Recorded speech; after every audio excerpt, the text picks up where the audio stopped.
It would seem to follow that the odds that we're in base reality is 1 in billions. Good one, Elon. Back to reality.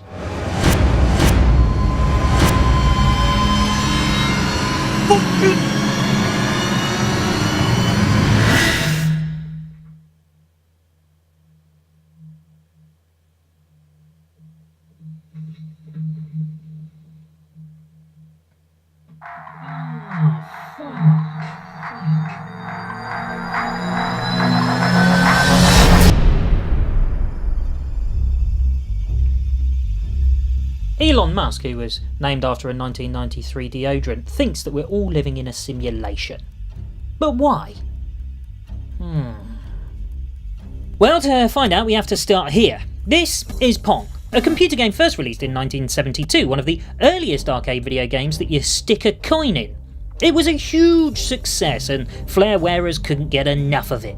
Atari, who developed the game, must have been pissing themselves. They'd shifted 8,000 Pong units 2 years after its release, a game that was quite literally shit. And before you get all like, oh no it wasn't, it was a classic, whatever, this was 3 years after Concorde and the Apollo 11 moon landing, for goodness sake, so you know, it was definitely shit. I mean, look at it.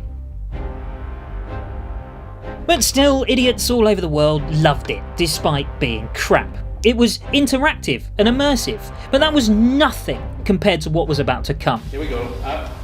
Computer graphics got infinitely better, very quickly too. The progression was quite frankly mind-boggling. And today, we now have near photorealistic computer games that can be played by multiple players simultaneously from pretty much anywhere in the world. And this is today. Musk suggests that if you take that idea and extrapolate it at any rate of progression, there will come a time where we quite literally cannot tell the difference between what's real and what's not. I mean, imagine computer games 10,000 years in the future. I know. That's assuming we get that far, of course. Trump and Kim, sort your shit out. Far-fetched, maybe, but the idea has been embedded in popular culture for decades. And people are beginning to think it is a strong possibility.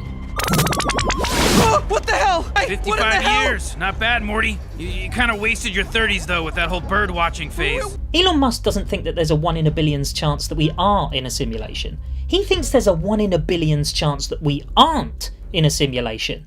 I mean, come on. That's got to be a load of old bollocks, isn't it? We'd know. I mean, we'd know. Right? Not so fast there, Poindexter. You've probably seen this experiment. A chap has a rubber hand in front of him and his real hand hidden from view. Both are stroked with a paintbrush, and in a very short amount of time indeed, the chap's brain believes that the rubber hand is his actual hand. Despite clearly being a shit rubber hand. I mean, that thing's less realistic than Michael Jackson's face, for fuck's sake.